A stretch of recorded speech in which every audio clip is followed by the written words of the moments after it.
Welcome to week 3 of the summer season. Today's episode is all about weeds and how to view them as part of an ecology rather than as a problem to start with.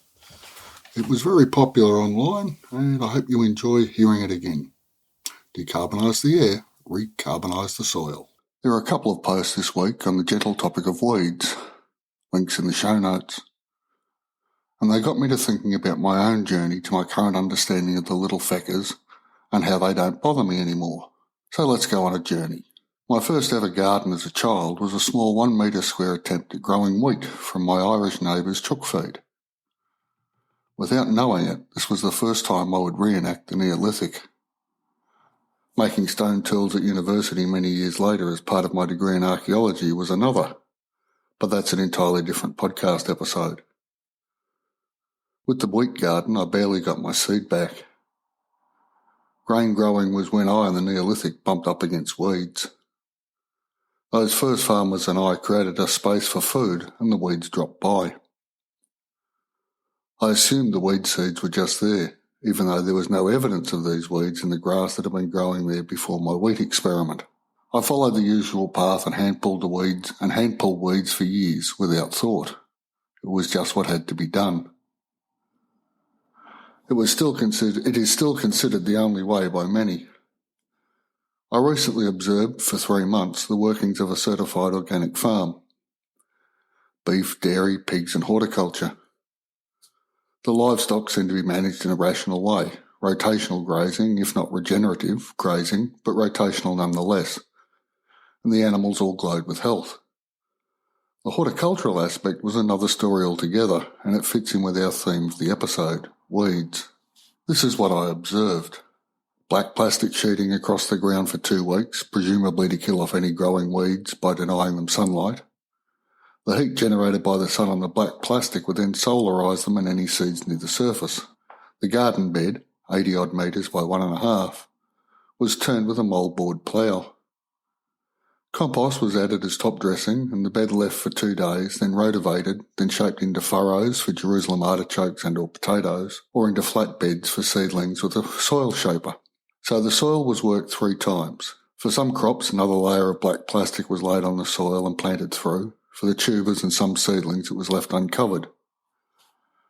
The tubers grew up through the soil and the soil surface was covered almost entirely with, in inverted commas, weeds, as were the seedling beds not covered with black plastic. Hours were then spent removing the weeds and leaving the soil bare.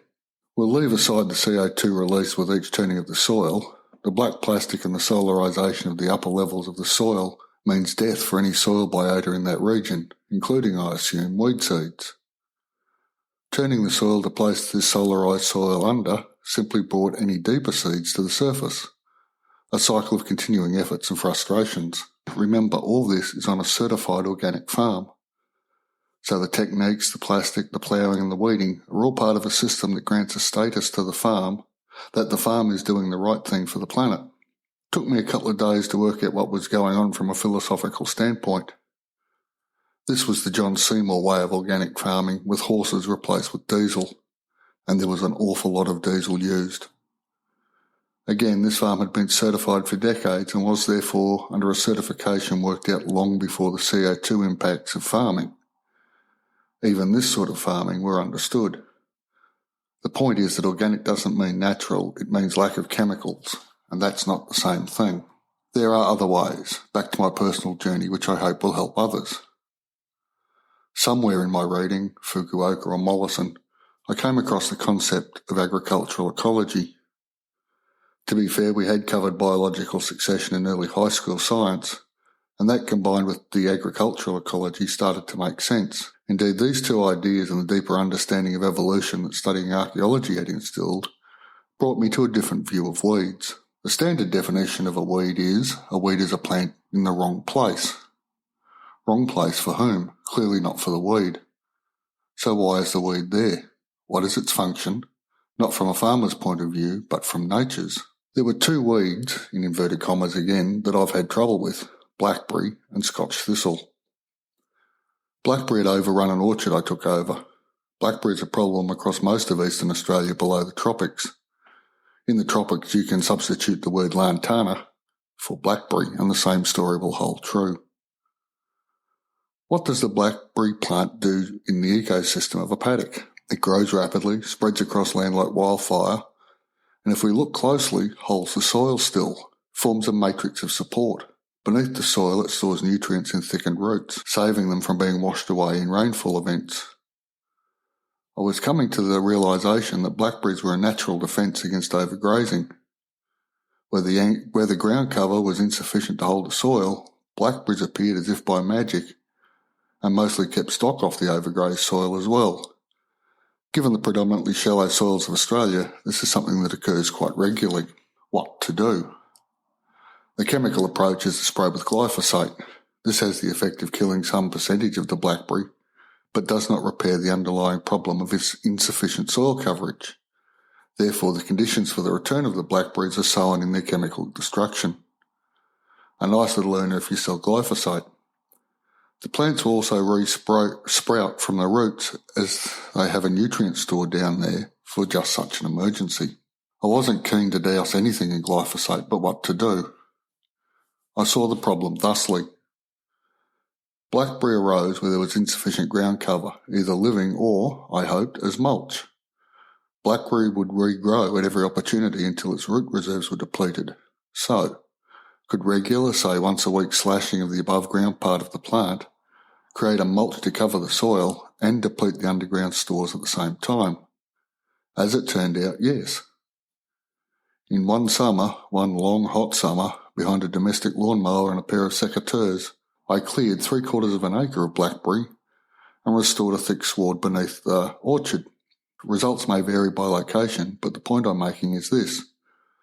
To remove a weed species requires an understanding of the ecology of the weed, its place in the ecosystem of the paddock, and an understanding of its life cycle. Combining these to remove the ecological niche in which the weed can flourish means the weed is gone for good. Now to Scotch thistle. When I moved onto a 5-acre block down on the Snowies at the start of a winter, I noticed somewhat overgrazed paddocks.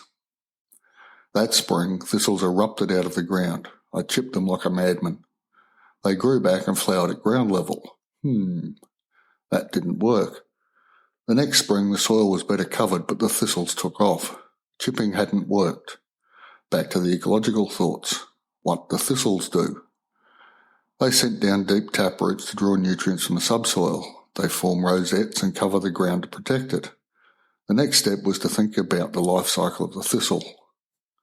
1 year's seeding equals 7 years weeding, as the old saying goes. I decided to pull out the trusty old domestic lawnmower, and this bit was critical only once the first signs of purple appeared in the seed heads.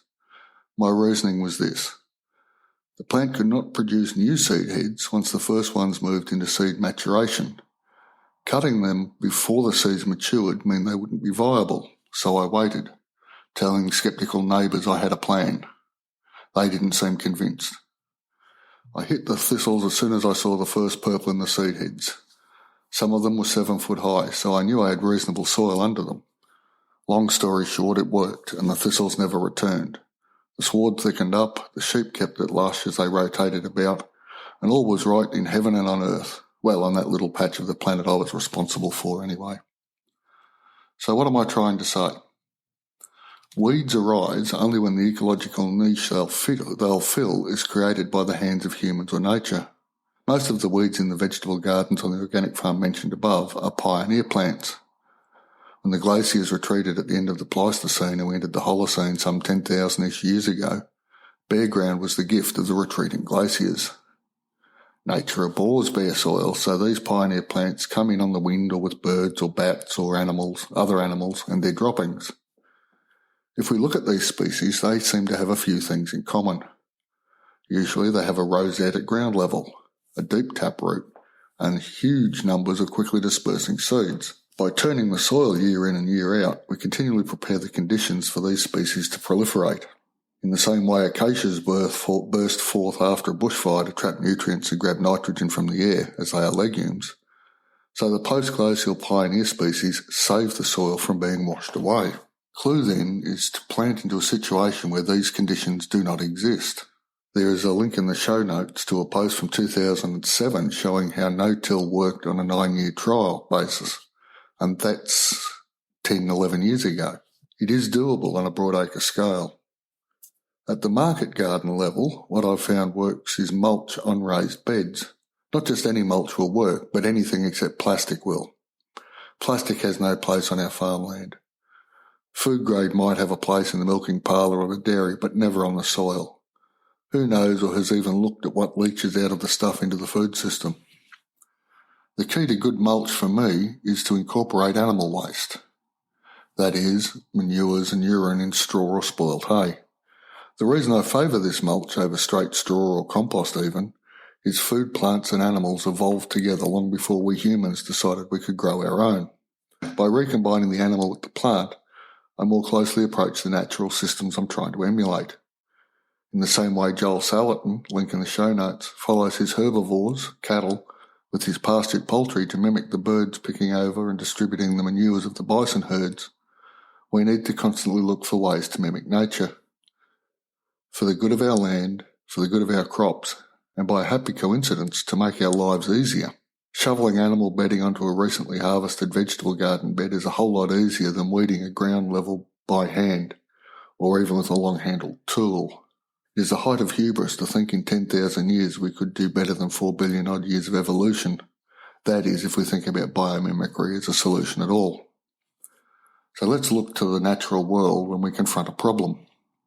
Ask yourself some questions.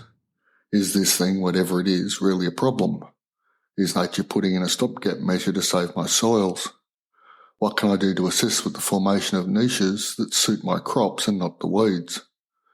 The solutions to most of our problems are right in front of us. We just have to take the time to see them and then implement them in ways that don't make things worse. And on that happy note, I'll draw this episode to a conclusion. This has been a JM Podcasting Services production. Link in the show notes.